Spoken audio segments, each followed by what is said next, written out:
съм, Чичо. Знаеш ли, Батак? Хе там, зад горите. Много е далеч. Нямам татко, майка. Ази съм сирак. И треперя малко. Зима дойде вече. Ти, Батак, не си чул? А ази съм там. Помня го клането и страшното време. Бяхме 9 братя, а останах сам.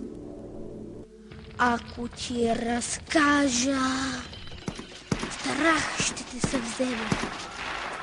Като ги изклаха, Чичо, аз видях, с топор ги сечаха.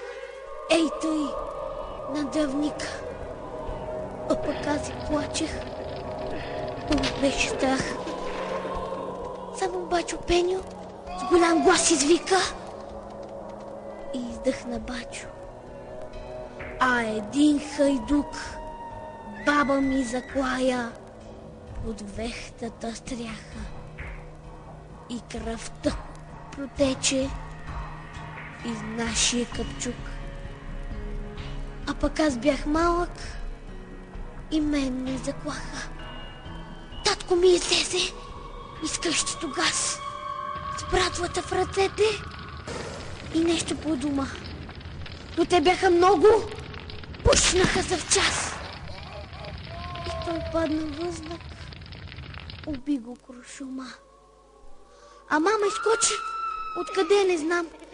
И на татка фана да вика, да плаче. Не, скълцаха с един нож голям. За това съм, Чичо. Аз сега сираче. По мачко село, не знам кое бе, мен ме запряха, не иде под земята. Аз из дупка гледах синьото небе и всеки ден плачех за мама, за тата. Но поганска вяра да чуя не щях. По-добре умирвах, но не ставах турка. Като ни пуснаха, пак в Батак живях.